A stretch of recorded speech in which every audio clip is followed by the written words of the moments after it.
સતગુરુ ભગવાન કી જય. દરેકને પ્રણામ. આપણા આધ્યાત્મિકની અંદર ઉતરવા માટે અને ઉતરીને ત્યાં ટકવા માટે ગંગામાના કંઈક કેવી 9 પ્રકારની ભક્તિ છે. અને ગંગા સતીના ભજનોમાંથી સંતમતની આ 9 પ્રકારની ભક્તિનું પણ આ બીજું સ્વરૂપ છે.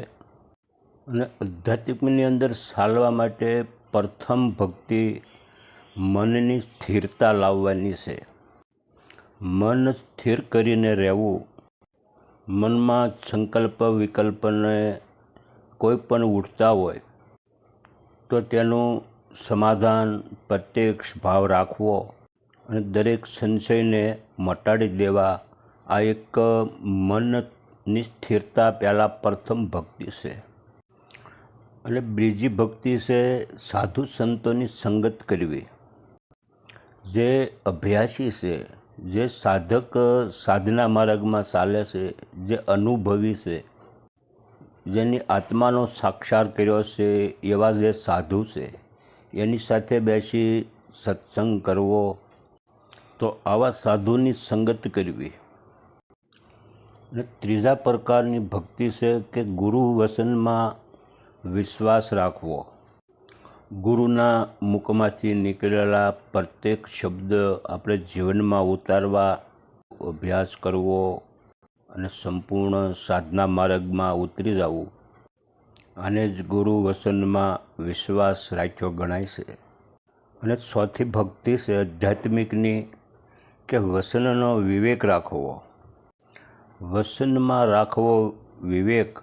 એટલે પ્રત્યેક શબ્દો જે કંઈ બોલવામાં આવે છે, જરૂર હોય એટલા બોલવા. એ શબ્દ બોલવો કે એ શબ્દોમાં સહેજ પણ પોતાનો અહમ ન હોય. આને જ વચનનો વિવેક કહેવાય છે.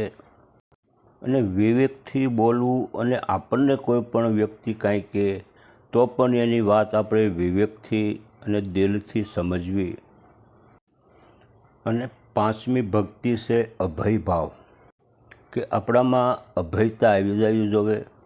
આ સંસારમાં જે કાંઈ થઈ રહ્યું છે એ બધું હરિની ઈચ્છાએ થાય છે અને હરિમય જગત છે.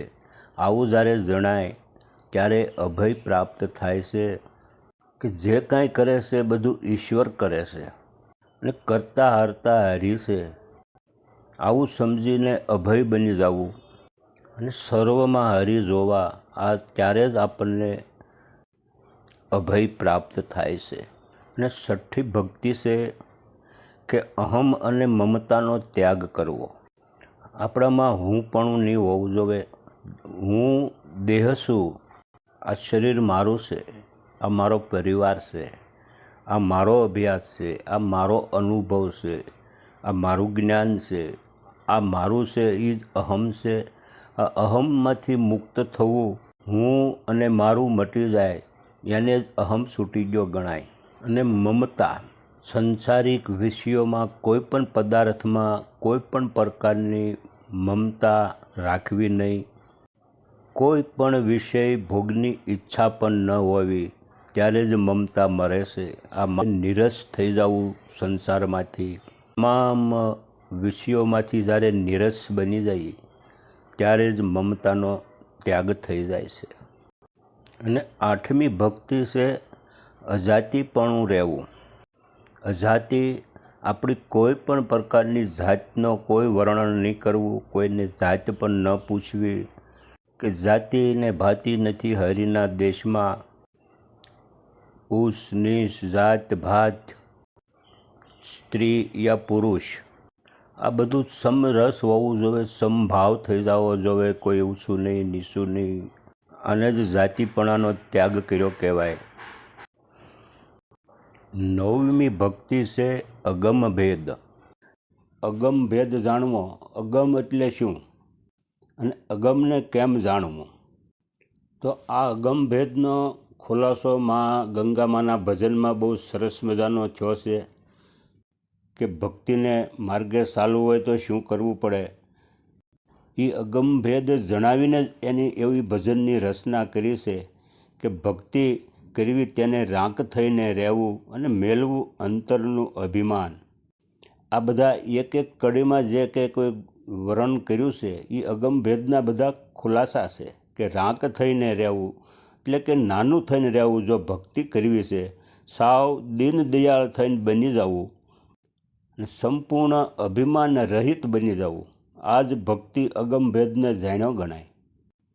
અને સદગુરુ શરણમાં શીશ નમાવી અને કર જોડી લાગવું પાય અને સમજવી ગુરુજીની શાન અને એની શાન પણ સમજવી જરૂરી છે. આ જ ભક્તિ માર્ગ છે. અને જાતિપણું છોડી અજાતિ થવું રે કાઢવો વર્ણનો વિકાર. તો આ ભક્તિ માર્ગમાં ચાલવા માટે જાતિપાતિ પણ આપણે છોડવું જરૂરી છે. આ જ ભક્તિ માર્ગ છે. ભક્તિના માર્ગના જે પંથિક જે છે અને અજાતિ બની રહેવું જોવે અને એ માર્ગે જનારા કોઈ પણ જાતિ અભિમાન એનામાં હોવું નહીં જોવે અને જાતિપણાનો સંપૂર્ણ ત્યાગ કરી અજાતિ થઈ જવું. કેમ કે જાતિ ભાતિ નહીં હરિના દેશમાં ને એવી રીતે રહેવું નિર્માણ. એ જ ભક્તિ હાસી આ અગમભેદ જાણ્યો ગણાય કે પ્રભુના દેશમાં તો જાત ભાત ભેદ કાંઈ પણ નથી અને પારકા અવગુણ કોઈના જોવે નહીં, એને કહીએ હરિના દાસ. આ ભક્તિના સૂત્ર છે.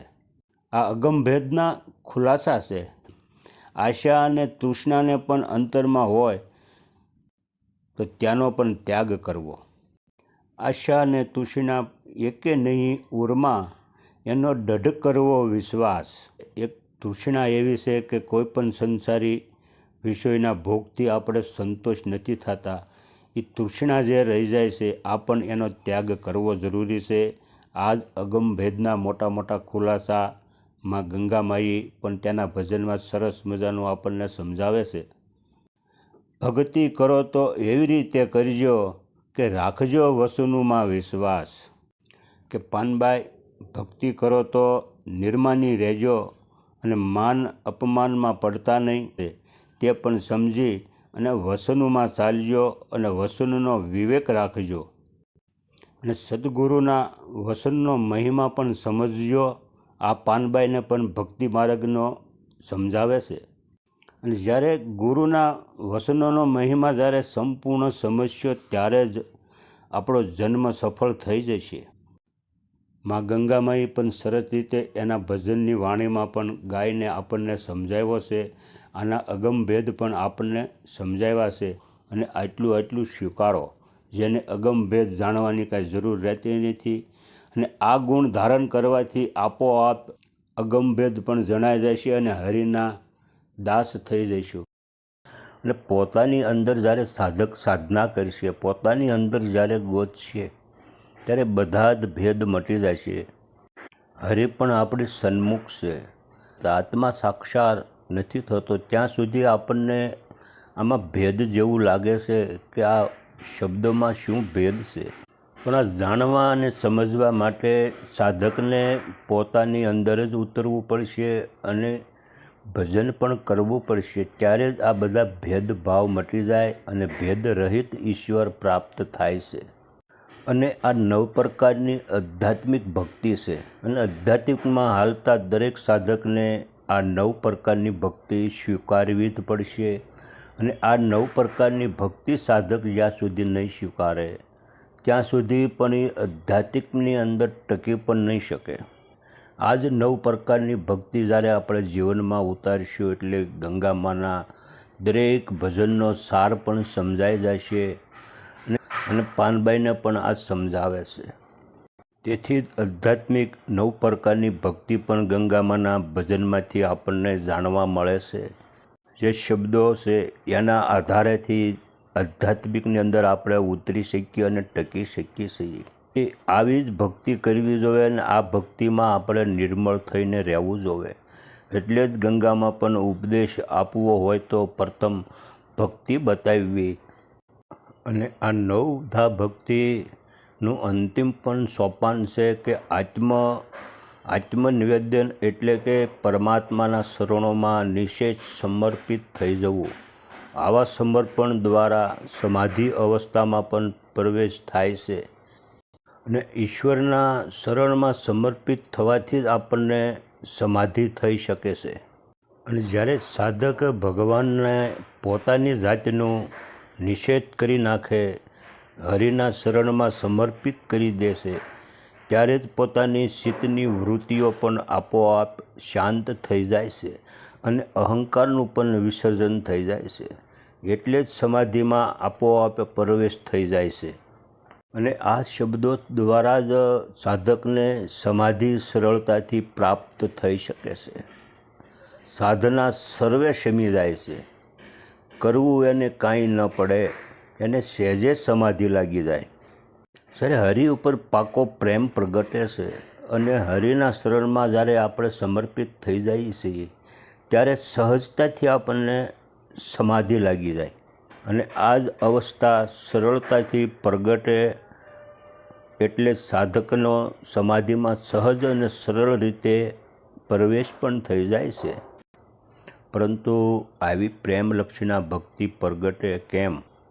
આવી પ્રેમલક્ષણા ભક્તિ તરફ ગતિ કરવા માટે આપણા આચાર્ય ગંગામાં પણ નવધા ભક્તિનો આરંભમાં જ ઉલ્લેખ કરે છે. ભાઈ રે નવધા ભક્તિમાં નિર્મળ રહેવું. તો આ 9 પ્રકારની ભક્તિ આધ્યાત્મિકની અંદર ઉતરવા માટે પણ પહેલી ભક્તિ મનની સ્થિરતા લાવવી, બીજી ભક્તિ છે સાધુની સંગત કરવી, ત્રીજી ભક્તિ છે ગુરુ વચનમાં વિશ્વાસ રાખવો, ચોથી ભક્તિ છે વચનમાં વિવેક રાખવો, બોલવામાં વિવેક રાખવો, પાંચમી ભક્તિ છે અભય ભાવ રાખવો, છઠ્ઠી ભક્તિ છે અહમનો ત્યાગ કરવો, મમતાનો ત્યાગ કરવો, સાતમી ભક્તિ છે યોગ સાધના કરવી, અભ્યાસ કરવો, ભજન કરવું, આઠમી ભક્તિ છે અજાતિપણું રહેવું એટલે કે આત્મભાવ રાખવો, નવમી ભક્તિ છે અગમભેદ રાખવો. આ જ સાચી સાધકને આધ્યાત્મિકની અંદર ઉતરવા માટે અને આ જ નવધા ભક્તિથી સાધક હરિ સુધી પહોંચી શકે છે. સતગુરુ ભગવાન કી જય, સનાતન ધર્મની જય, દરેકને પ્રણામ.